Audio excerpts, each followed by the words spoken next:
नमस्ते बच्चों। हम पढ़ रहे हैं आज हिंदी व्याकरण का पाठ रस। रस किसे कहते हैं? रस शब्द आनंद का पर्याय है। रसवादी आचार्यों ने काव्य में रस को ही मुख्य माना है। उन्होंने रस को काव्य की आत्मा कहा है। जैसे आत्मा के बिना शरीर का कोई मूल्य नहीं है, उसी प्रकार रस के बिना काव्य भी निर्जीव माना जाता है। रसात्मक वाक्यम काव्यम अर्थात रसयुक्त वाक्य ही काव्य है।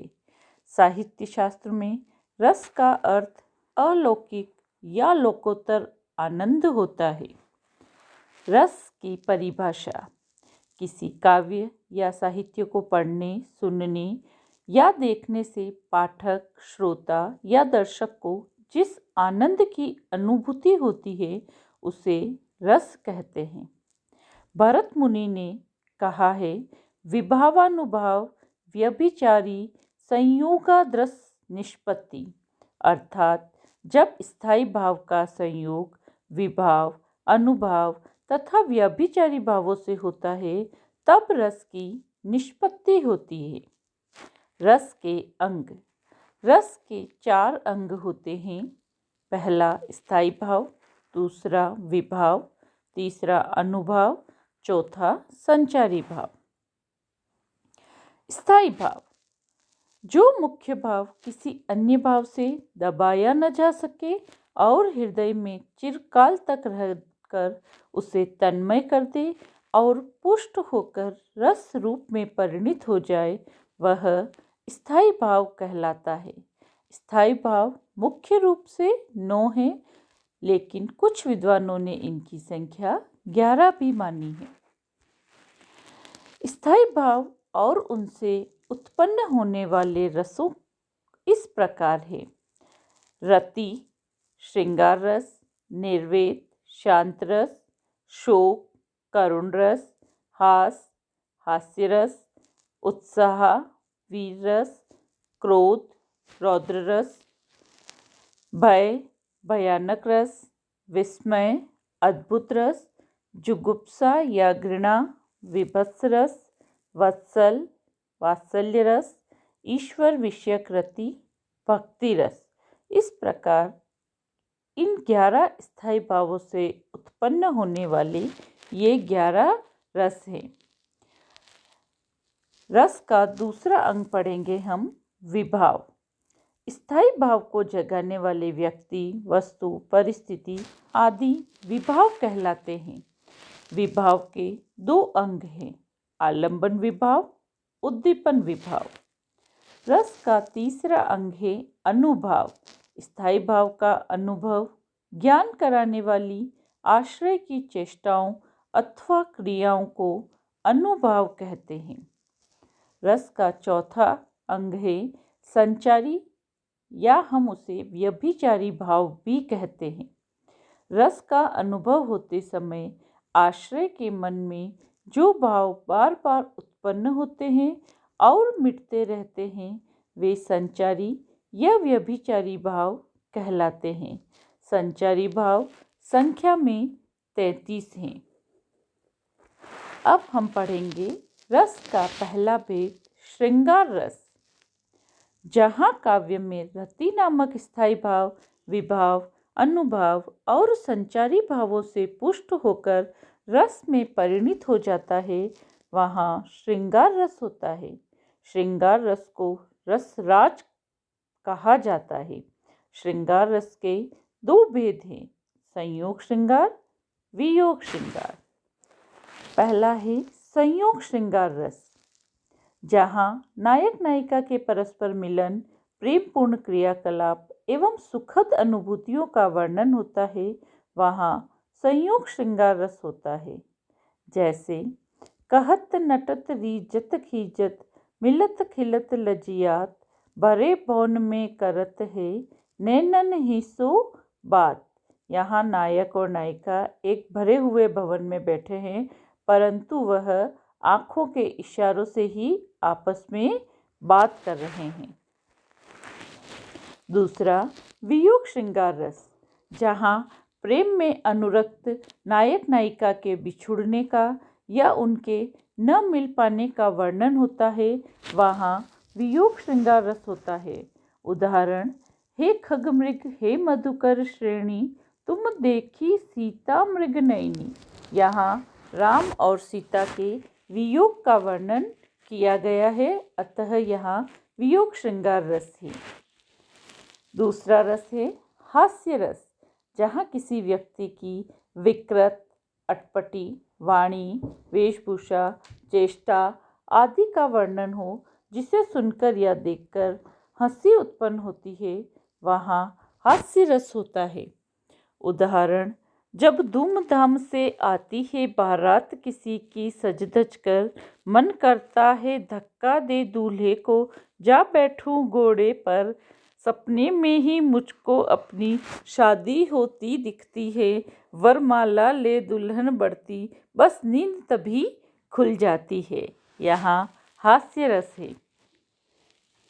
करुण रस: प्रिय वस्तु के नाश और अनिष्ट की प्राप्ति से चित्त में जो विकलता होती है, वहाँ करुण रस होता है। जैसे: अभी तो मुकुट बंधा था मात, हुए कल ही हल्दी के हाथ, खुले भी न थे लाज के बोल, खिले भी न चुंबन शून्य कपोल, हाय रुक गया यही संसार, बन्ना सिंदूर अंगार। यहाँ करुण रस है। रौद्र रस: जहाँ क्रोध नामक स्थायी भाव, विभाव, अनुभाव और संचारी भावों से पुष्ट होता हुआ रस दशा को प्राप्त होता है, वहाँ रौद्र रस पाया जाता है। जैसे: श्री कृष्ण के सुन वचन, अर्जुन क्रोध से जलने लगे, सब शोक अपना भूल कर करतल युगल मलने लगे, संसार देखे अब हमारे शत्रु, रण में मृत पड़े, करते हुए यह घोषणा, वे हो गए उठकर खड़े। इन पंक्तियों में क्रोध नामक स्थायी भाव है, जिससे रौद्र रस की उत्पत्ति हो रही है। वीर रस: वीर रस में उत्साह स्थायी भाव होता है। युद्ध में विपक्षी को देखकर, ओजस्वी वीर गीतों को सुनकर तथा उत्साहवर्धक क्रियाकलापों को देखने से यह रस जागृत होता है। जैसे: वह खून कहो किस मतलब का, जिसमें उबाल का नाम नहीं, वह खून कहो किस मतलब का, आ सके देश के काम नहीं। छठा रस का भेद है भयानक रस। भय इसका स्थायी भाव होता है। भयंकर प्राकृतिक दृश्यों को देखकर अथवा प्राणों के विनाशक शत्रु को देखकर भय उत्पन्न होता है। जैसे: नभते झटपट बाज लखी, भूलियो सकल प्रपंच, कंपित तन व्याकुल नयन, लावक हियो नरंच। यहाँ भय जागृत हो रहा है, जो भयानक रस में परिणित हो रहा है। विभत्स रस: विभत्स रस का स्थायी भाव जुगुप्सा या घृणा होता है, जहाँ दुर्गंध युक्त वस्तुओं, चर्बी, रुधिर आदि का ऐसा वर्णन होता है जिससे मन में घृणा उत्पन्न होने लगती है, वहाँ विभत्स रस होता है।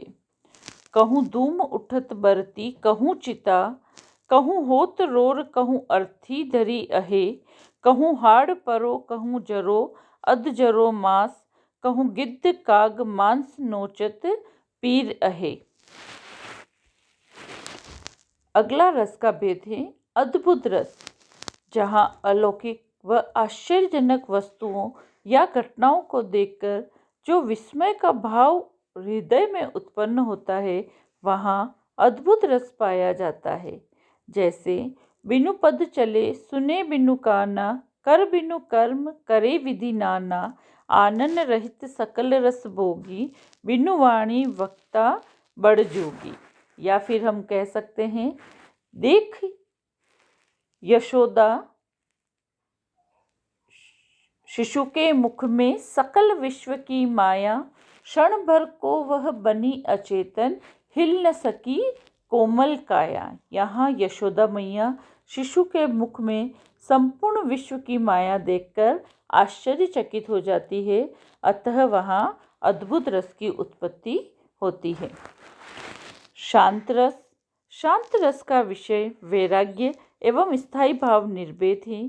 संसार की अनिश्चितता एवं दुख की अधिकता को देखकर हृदय में विरक्ति उत्पन्न होती है, तब वहाँ शांत रस होता है। जैसे चलती चाकी देखकर दिया कबीरा रोए, दुई पाटन के बीच में साबुत बचा न कोई। रस का अगला भेद है वात्सल्य रस। 9 रसों के अलावा 10वें रस वात्सल्य रस की कल्पना की गई है, जहाँ शिशु के प्रति प्रेम, स्नेह, दुलार आदि का प्रमुखता से वर्णन किया गया है। वहाँ वात्सल्य रस होता है। जैसे दूरी भरे अति शोभित श्याम जू, तेसी बनी सिर सुंदर चोटी। रस का अगला भेद है भक्ति रस, जहाँ ईश्वर विषयक प्रेम, विभाव, अनुभाव एवं संचारी भावों से परिपुष्ट होता है। वहाँ भक्ति रस की उत्पत्ति होती है। उदाहरण: असुअन जल सींची सींची, प्रेम बेली बोई, मीरा को लगन लागी, होनी हो सो होय। यहाँ मीरा कृष्ण की भक्ति कर रही है, अतः यहाँ भक्ति रस है। बच्चों, हमने रस के सभी भेदों को विस्तार सहित उदाहरण के साथ पढ़ा। आप भी इनका उदाहरण के साथ अभ्यास कीजिए। धन्यवाद।